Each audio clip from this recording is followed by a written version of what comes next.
65 million years ago, a world that belonged to the dinosaurs suffered a cosmic catastrophe, obliterating the kingdom of Tyrannosaurus rex.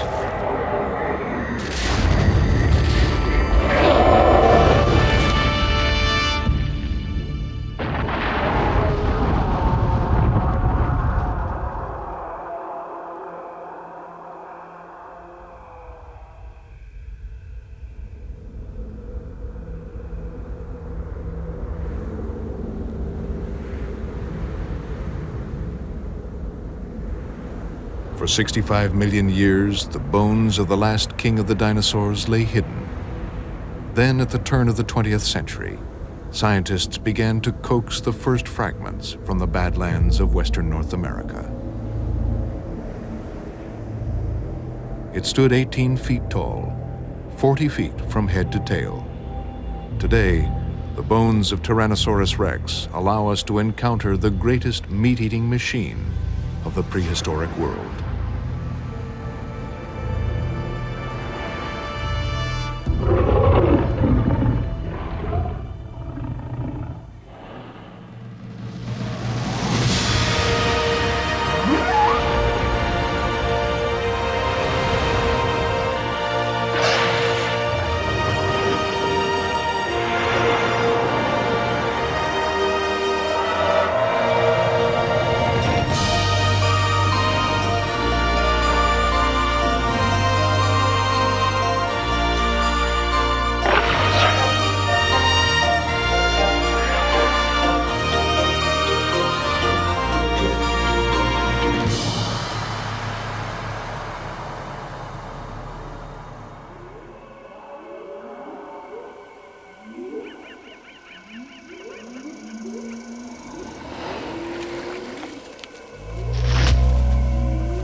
Tyrannosaurus rex has become the most famous of the dinosaurs, the ultimate expression of savagery and power.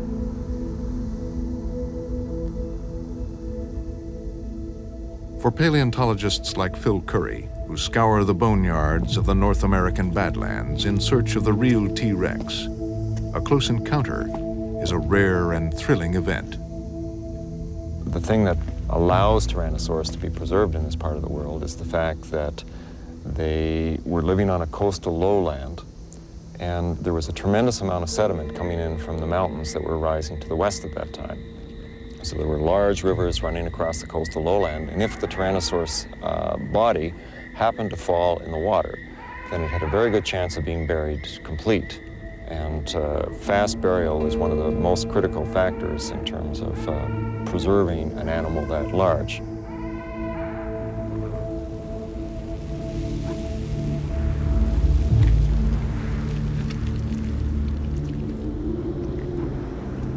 So far, 17 skeletons of Tyrannosaurus have been found, all of them from Wyoming north into Alberta and Saskatchewan. Now, Tyrannosaurus probably had a much more extensive range than that. It almost certainly lived all the way from the Arctic Ocean down to the Gulf of Mexico. Only 17 skeletons have been unearthed of the many millions of animals that once lived and died. A handful of clues to the mysteries of this ferocious but elusive beast.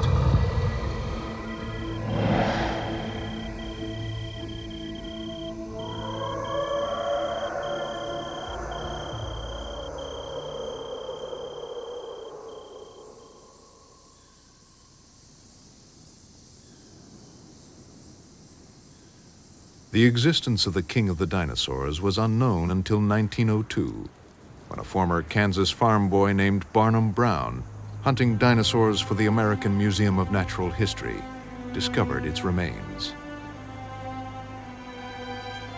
A dinosaur bone used as an office paperweight had caught his attention. Brown traced it back to Hell Creek in Montana. But what would he find there? Even the man who would become known as Mr. Bones could hardly dare to hope for the rarest of the rare, a giant meat eater. But that is exactly what he found, halfway up a steep and treacherous canyon wall. But 6 years of backbreaking work yielded only incomplete fragments. Then in 1908, Brown discovered the almost intact skeleton he would call my favorite child. For Tyrannosaurus Rex, the journey back to life and legend had begun.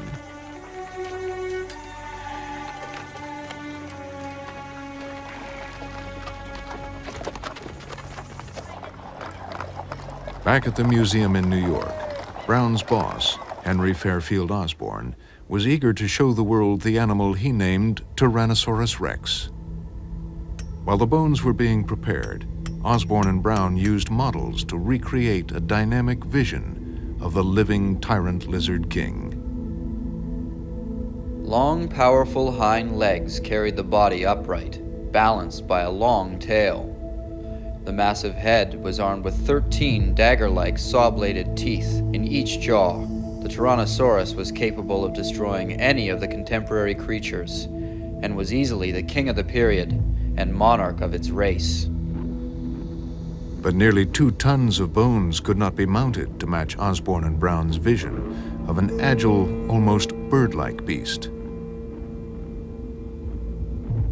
Their compromise design for an upright, more static pose, which we now believe to be wrong, dominated how we saw T-Rex for more than 50 years.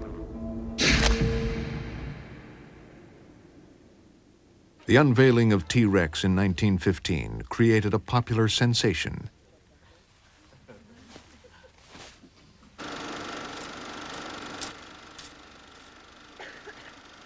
The upright T-Rex became the horror movie superstar of a new age of dinosaurs.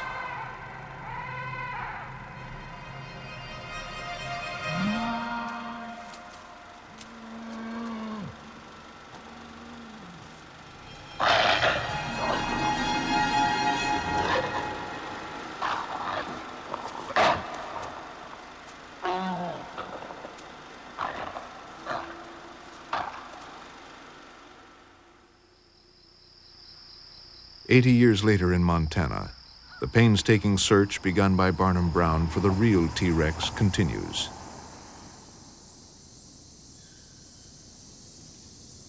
Bill Gartzka and his team are unearthing the first fragments of what he believes is a new and important skeleton. This was the first piece of bone that I picked up at the site. This is distal end of fibula, small bone of the leg. So it sits something like this into the ankle of the animal. And it's interesting in several respects. First of all, you see this iron core in the middle? Carnivorous dinosaur bones are hollow. This was the first indication that I had something really interesting. We hadn't been here, even 10 minutes picking up fragments when Sean, who's the group leader, found this. This is a Tyrannosaurus tooth. And this has the enamel weathered off, but it still has the ridges where the serrations on the enamel would have been. So we knew with these 2 pieces that we had a Tyrannosaur.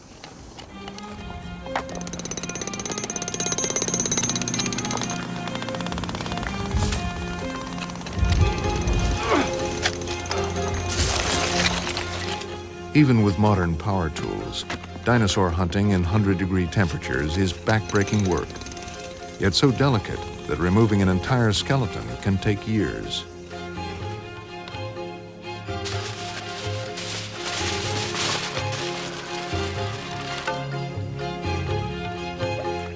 Today, just as they did 100 years ago, the bones of T-Rex leave the Badlands as precious cargo, protected in plaster jackets. Okay. All right, good. Got it.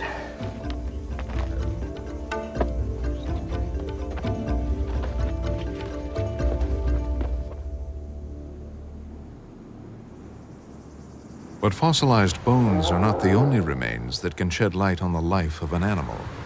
There are many other clues that can fill in some crucial details. My concern is the world of T-Rex. What plants did it live with? What sort of foliage hit it while it stalked its prey? What had happened is the flowering plants appeared early in the Cretaceous period, and by the time of Tyrannosaurus rex, they were dominating the world's ecosystems.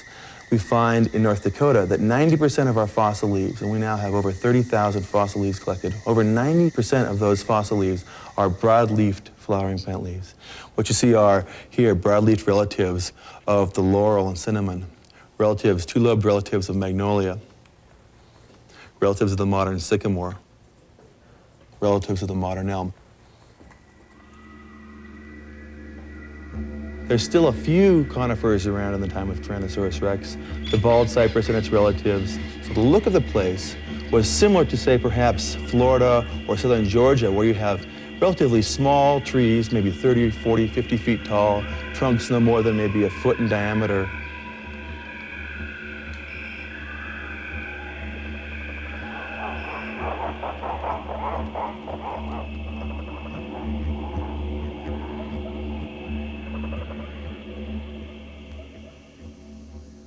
By the time Tyrannosaurus was living in North America, most of the modern families of plants and animals had already appeared on the Earth.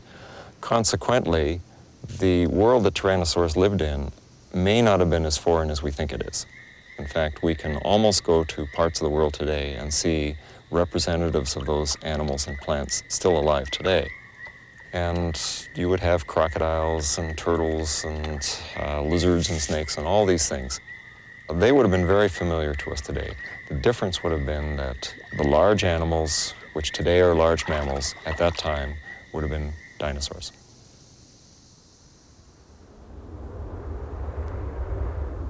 Just as plant-eating animals outnumber meat-eaters today, the plant-eating dinosaurs outnumbered carnivores millions of years ago.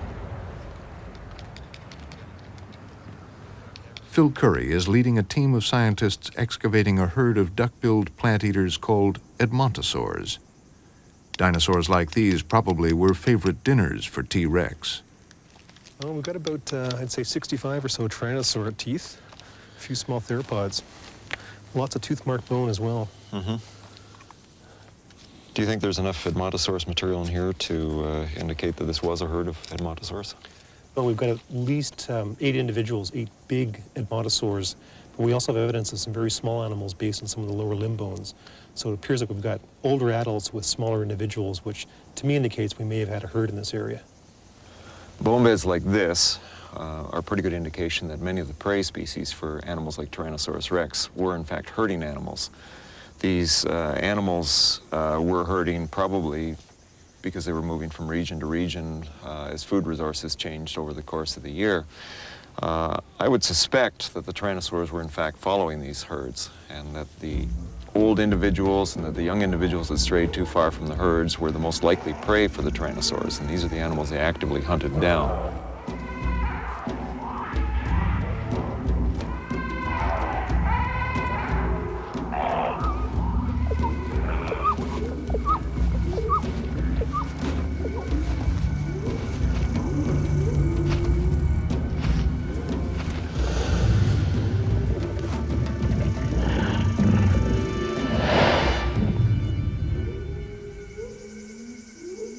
The discoveries of the past century have made Tyrannosaurus rex one of the most famous and the most fearsome of nature's creations.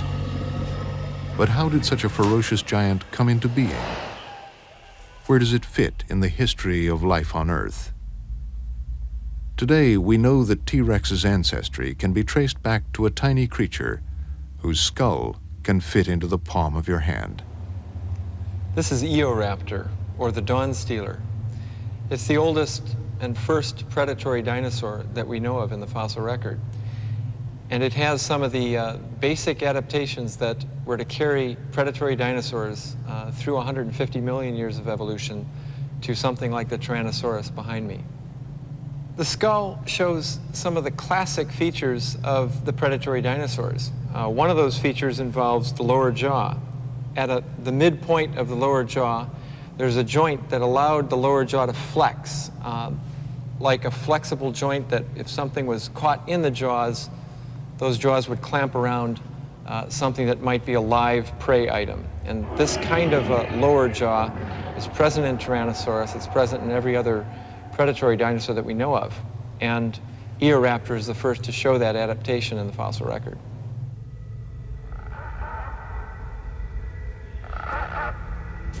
The body plan road-tested in Eoraptor became an evolutionary bestseller.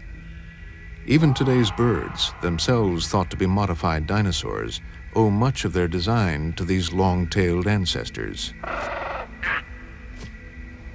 But how did T-Rex evolve from the size of a small dog into a 40-foot giant?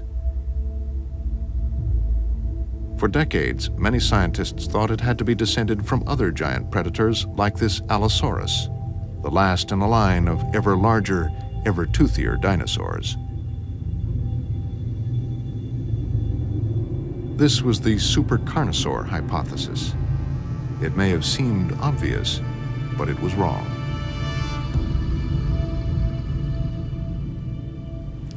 We used to have very simple views about how the different groups of meat-eating dinosaurs were related to each other. In recent years, though, as we've discovered more and more about the anatomy, these views have changed. Tyrannosaurus at one time was considered to be a carnosaur, that is, one of the large meat-eating forms, and by its size, it was related to animals like Allosaurus. But in recent years, as we started to look more closely at the anatomy, there were a lot of things about tyrannosaurs that did not fit that picture. One example is the foot. And if we look at this pinched out third toe, in fact, this is the kind of characteristic we see in many of the other late Cretaceous dinosaurs, but all of them are small dinosaurs. They're not these big meat eaters that we're so familiar with, animals like Allosaurus. Looking at the foot and a whole suite of other characters in the skeleton, we now realize that tyrannosaurs are in fact small meat-eating dinosaurs that have grown extremely large, and they're not related to the other meat-eating dinosaurs that are large at all. Anatomical detective work can easily identify dinosaurs to whom T-Rex is not related. But tracing its family tree back through time is more difficult. A huge gap in the fossil record precedes the sudden appearance of T-Rex's first large predecessor.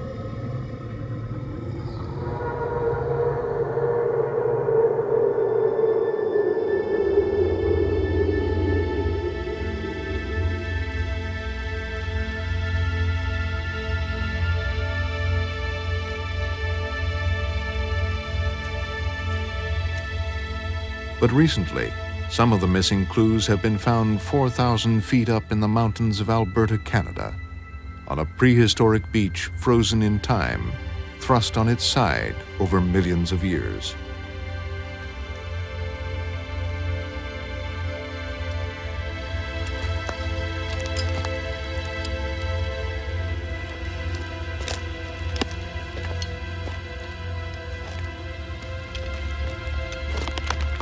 The richest dinosaur footprint site in all of Canada is in a coal mine in Grande Cache, Alberta.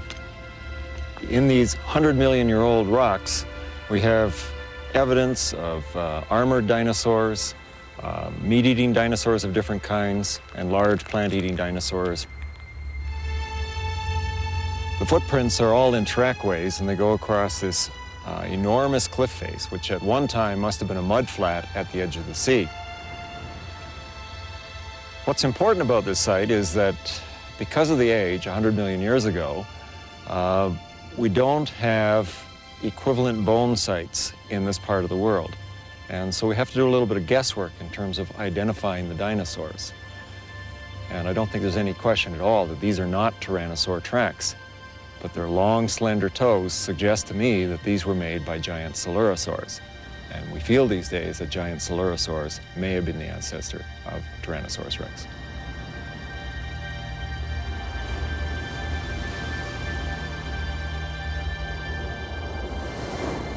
The coelurosaur was a turning point in the evolution of Tyrannosaurus rex. Unlike other small predators of its time, it used its jaws rather than its front limbs for killing its victims.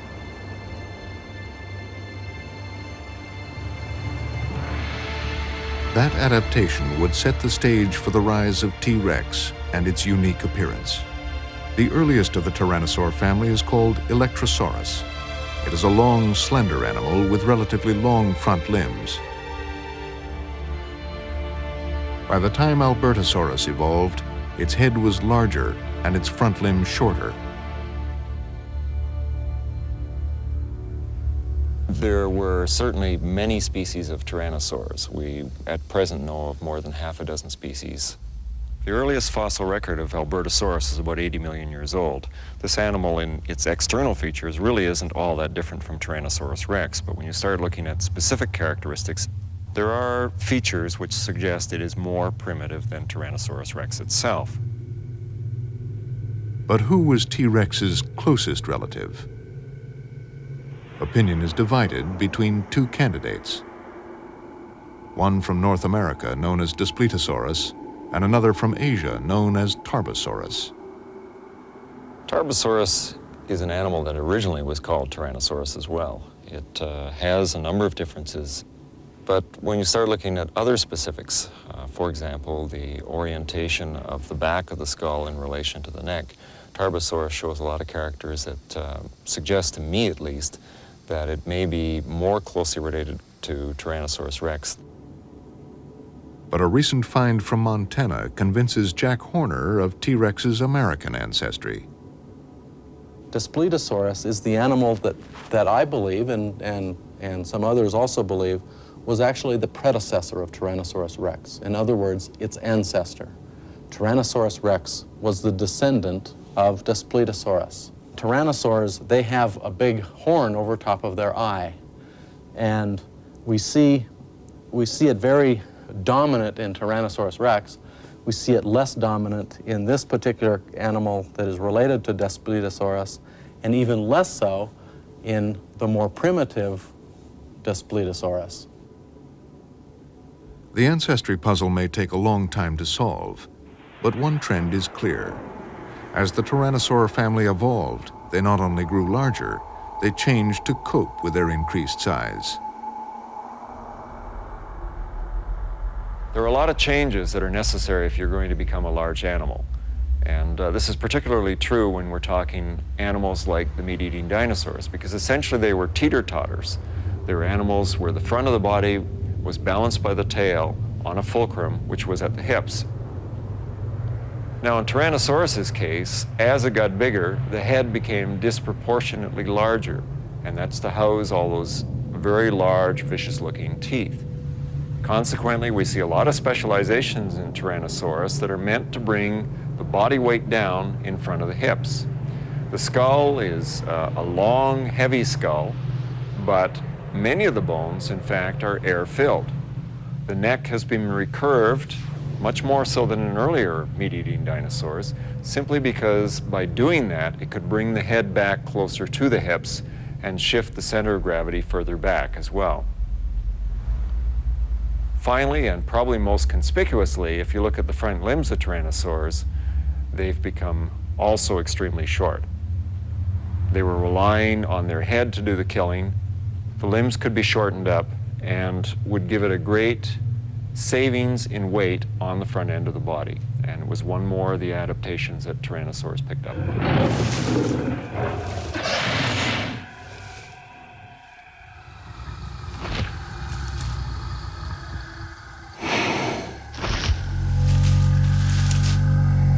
Ever since the first skeleton of T. rex was assembled 80 years ago, most people have assumed that the king of dinosaurs must have been a slow and lumbering beast.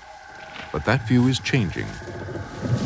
From this position, one gets a sense of what an enormous animal Tyrannosaurus rex really is. In fact, this animal is so big and so massive that for a long time, everybody thought that this had to be a slow-moving animal.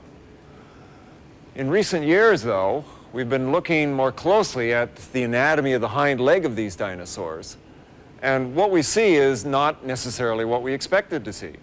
The relative proportions of the individual leg bones of Tyrannosaurus give us an idea of how fast this animal could be. Now, in fast-moving animals like ostriches, the upper leg bone is relatively short compared to the lower leg bones. In Tyrannosaurus, we see the same kind of pattern. Lower bones are as long or longer than the upper bones. This continues, in fact, down into the foot, where if we look at the flat of the foot, or what would be the flat of the foot in a human being, this unit is also very long. All in all, then, if we look at the characters that we see in the hind legs of Tyrannosaurus, I don't think there's any question at all that, in spite of its massive size, this is an animal that was built for speed, and it's an animal that, in fact, could outrun any of its potential prey in its world.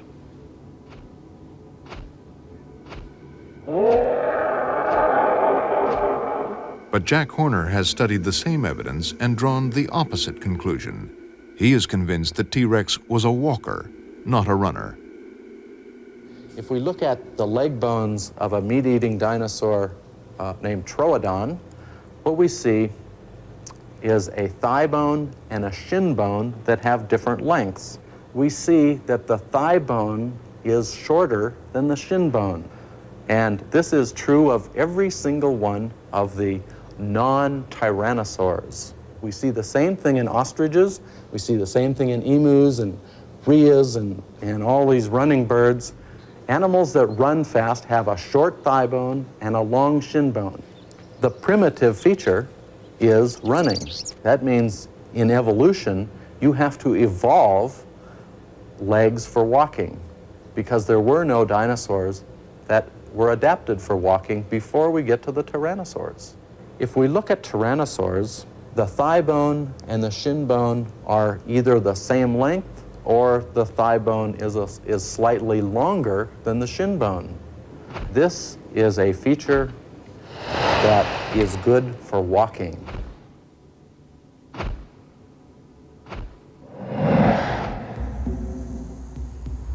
But the high plains of New Mexico may offer more direct evidence of exactly how fast T-Rex really moved.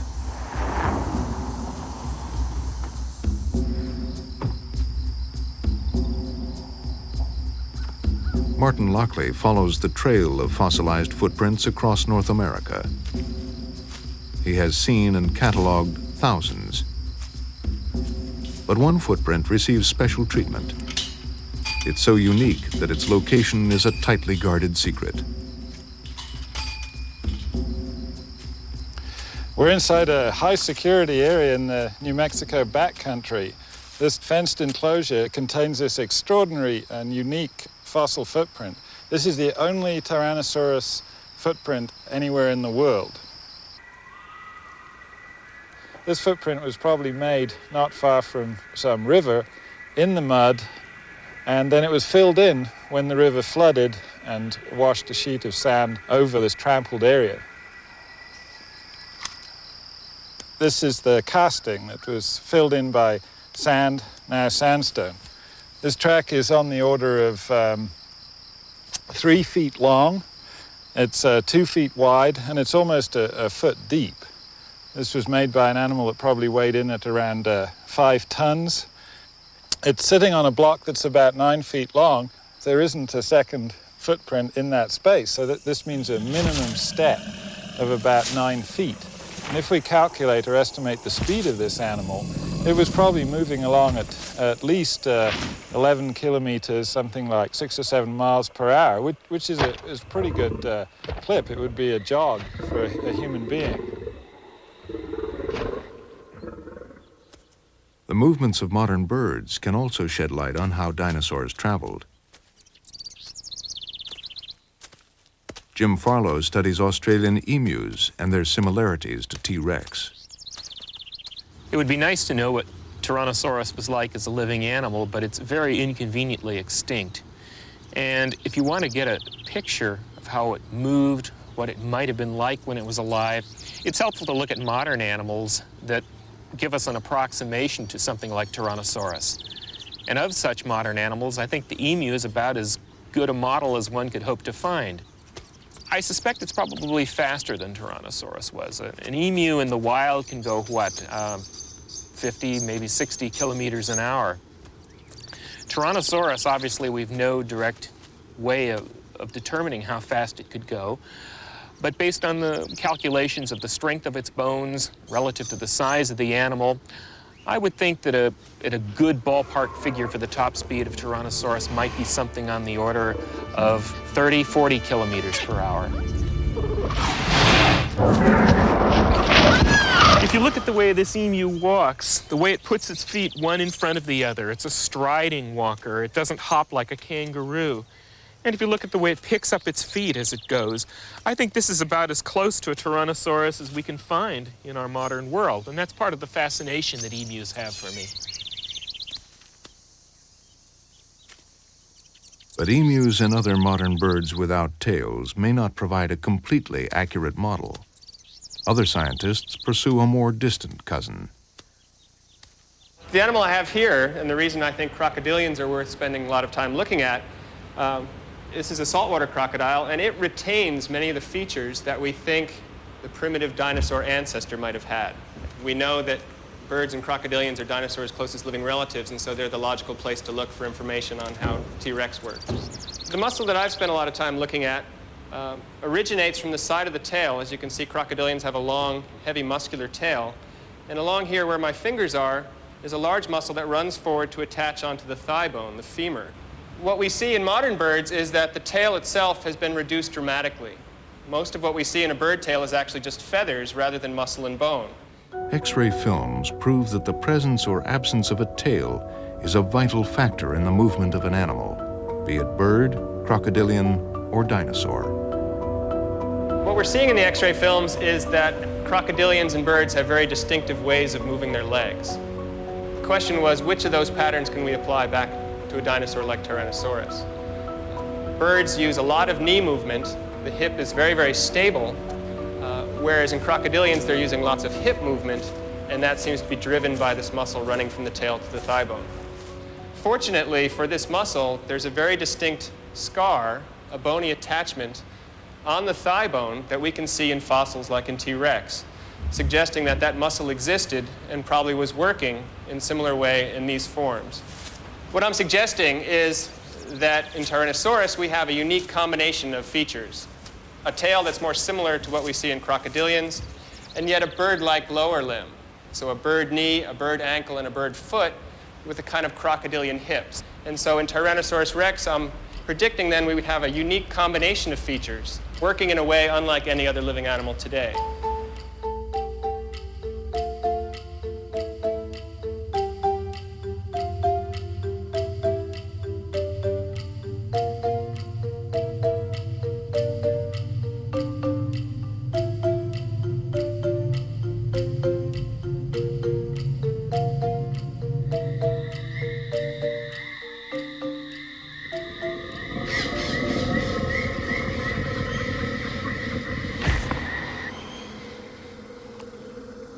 T-Rex was huge and its tail enormous, but it not only had to move, it had to mate.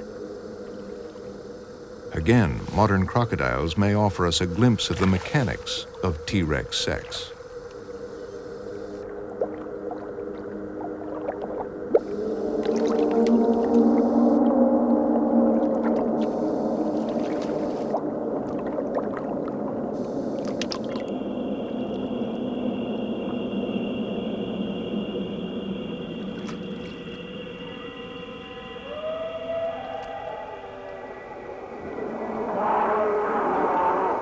The examples of modern reptiles and birds, and a few rare fossils, suggest that T-Rex was a nesting animal and laid eggs.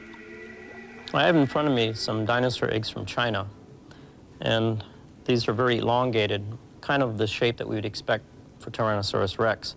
To give you a feel for its size, I have here a chicken egg. But what's really exciting and very rare is this clutch of eggs here, which are very badly crushed, but we do have an embryo that's lying here. We can see the eye socket, the skull, the backbone in here, the pelvis, the hind leg. This embryo is about the size that we would expect for a Tyrannosaurus rex. We can imagine this hatchling coming out of the egg and scurrying off into the underbrush, or possibly, if there was parental care, it may have scurried off and joined its parents.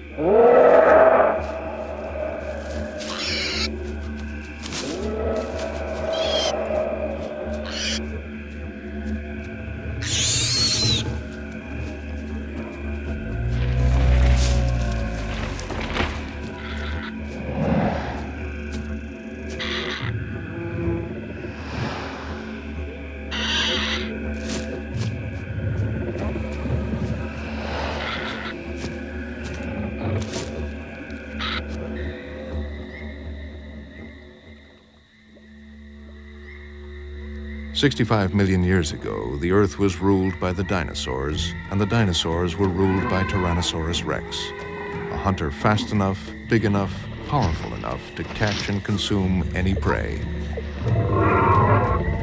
But one paleontologist dares to suggest T-Rex was not a killer, but a scavenger, a giant marauding vulture.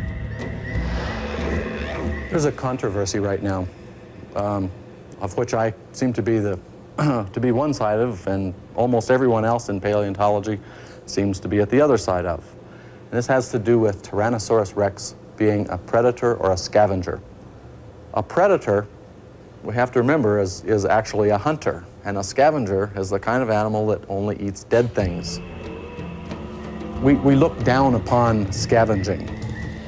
Tyrannosaurus rex, we hate to think about Tyrannosaurus rex as a scavenger. We'd rather think of it as a predator. Its name, the Tyrant Lizard King. You can't have a king that's a scavenger. A hunter should have big eyes. It should have good eyesight.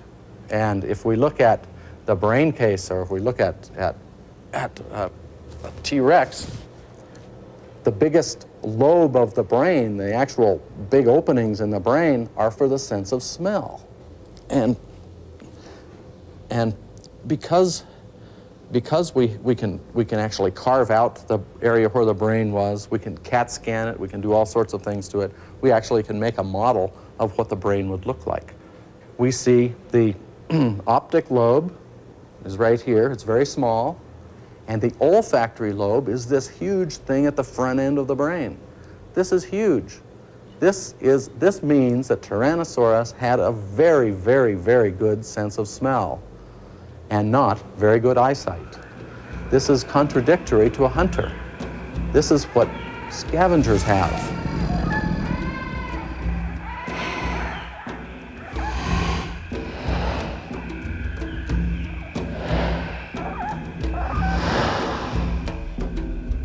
Horner's scavenger theory is disputed by Phil Currie, a stalwart defender of T-Rex the hunter. The skull of Tyrannosaurus is very narrow in the snout region, which allows the eyes to face forward, giving it stereoscopic vision. In addition to that, the ears themselves are located in such a way that they should be able to pick up sounds in particular directions. The ears may not look very different from the other carnivorous dinosaurs externally, but internally there are a lot of changes that have taken place.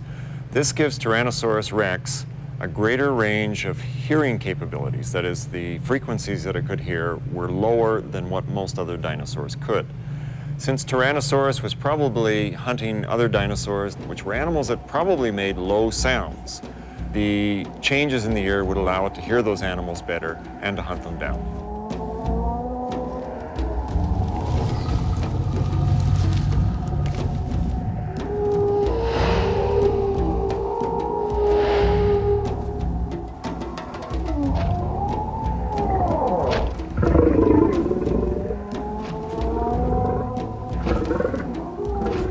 The size of the tyrannosaur is advantageous for a scavenger.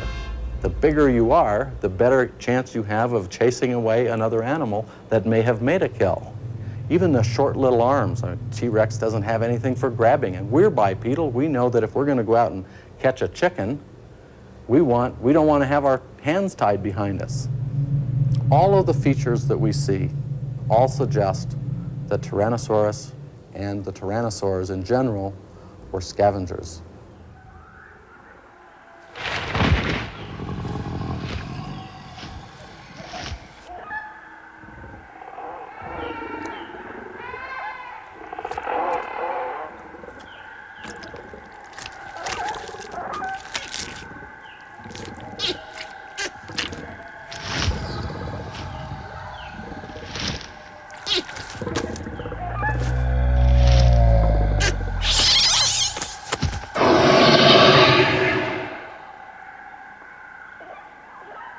When I look in the jaws of Tyrannosaurus rex, I have little doubt about its predatory capabilities. These are jaws that are meant to do some pretty nasty work. Like other carnivorous animals, Tyrannosaurus rex has teeth that are curved backwards. And at the same time, the tips of the teeth, in fact, curve towards the center of the mouth as well. What this means is that these teeth are specialized in such a way that if the prey is in the mouth and is struggling, the only way for it to escape, really, is to go back further into the throat.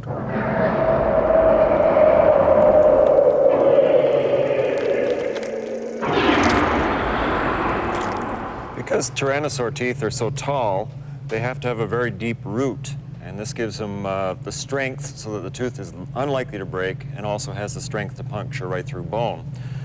And this is the reason the tyrannosaur jaws are so deep. Almost 2/3 the length of the tooth is in fact root. There are these very fine serrations that run down the front of the tooth and the back of the tooth.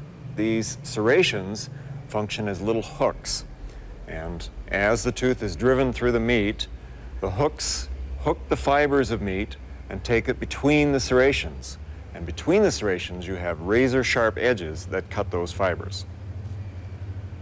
Now, if we shift to the inside of the jaw, we can see that there are some very powerful muscle attachments here, going from the top down through this region, and this gives a muscle mass that fills in this whole area.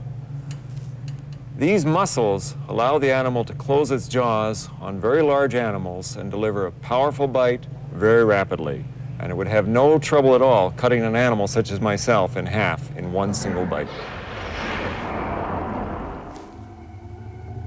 We can say that Tyrannosaurus basically had a mouthful of steak knives. And if you have a mouthful of steak knives, obviously you eat steak, which is meat. We know that Tyrannosaurs ate meat. We know that they ate dinosaurs because we have evidence. This is a piece of a fibula, a shin bone from a duckbill dinosaur, and this shin bone actually has gouges, tooth marks, from being bitten by a tyrannosaur. And what's really interesting, it has a puncture mark in it, and in that puncture mark within the bone is actually the tip of a tyrannosaur tooth. So this is absolute proof that tyrannosaurs ate meat, that they ate other dinosaurs. But what it is not is evidence that the tyrannosaur killed this particular animal. But Ken Carpenter's forensic examination of another duckbill provides more compelling evidence that T-Rex was a powerful, if not always successful, predator. I've been involved in a bit of detective work with the skeleton, mostly centered around the damaged area in this part of the tail. If we look here, we'll see that part of this spine is missing. And it turns out that there's a very nice groove here that if I were to take a Tyrannosaurus tooth, we find that it fits very well in that groove. Most likely then that this part of the vertebrae was bitten off by a Tyrannosaurus rex that was attacking from the right rear.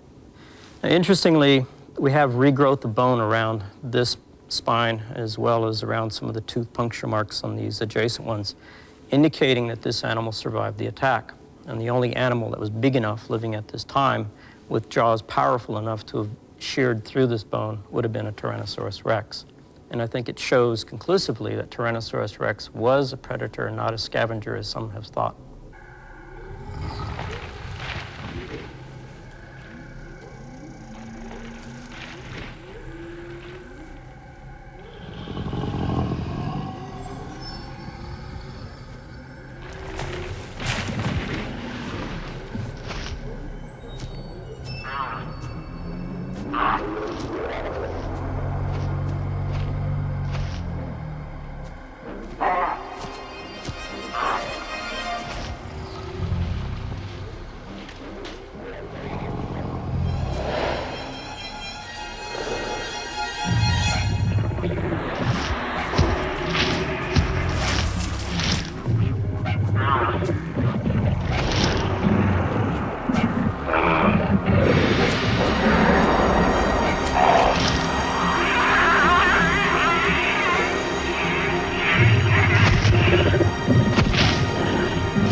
the past century, the Badlands of North America have gradually yielded the first clues to a great prehistoric puzzle, evidence of how T-Rex lived.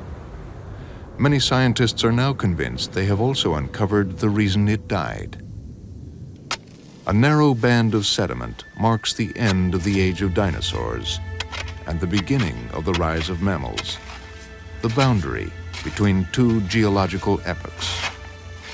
Cretaceous-Tertiary boundary is well defined in this outcrop right here where we've been digging.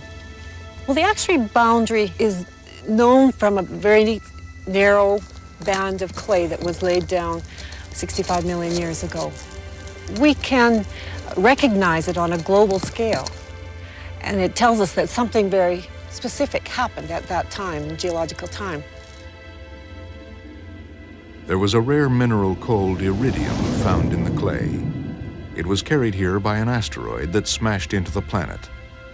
But did that actually cause the extinction of the dinosaurs? Certainly, it seems to have had devastating effects.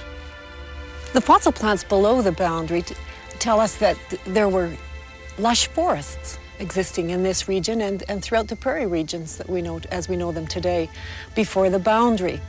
And right before the boundary, in some sediments that I have studied, we have a very typical cypress swamp, such as the bald cypress swamp that you would find down in southern parts of the United States. And above the boundary, there are no cypress trees. There's nothing in those remains above the boundary that tell us the cypress swamp was around. It was gone. So something happened at that boundary that was very dramatic. It leveled the forest. The standing vegetation was literally clear-cut in a sense. Did this single catastrophe kill T-Rex? There are no fossils in the sediments immediately below the boundary, leading many to argue that the dinosaurs were extinct long before the asteroid impact. But a newly discovered footprint from New Mexico seems to indicate that the dinosaurs were still there. This is the layer with the youngest known dinosaur tracks. They're only 37 centimeters or so below this iridium layer. That could be as little as 1,000 years or less. And what it indicates is that the dinosaurs in this region that made their footprints on this surface lived up until the very last minute. They weren't dying off slowly for hundreds of thousands or millions of years before the KT event. They survived until the 11th hour, if you like. If Tyrannosaurus rex was around until the last moment, then it was witness to one of the most devastating events the world has ever seen. An environmental holocaust that not even the strongest of all the dinosaurs could survive.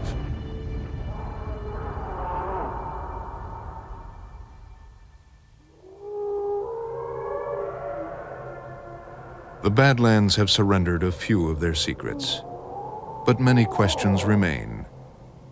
Hidden somewhere in these canyons are more clues to the ferocious life and mysterious death of the most powerful creature that ever walked the earth.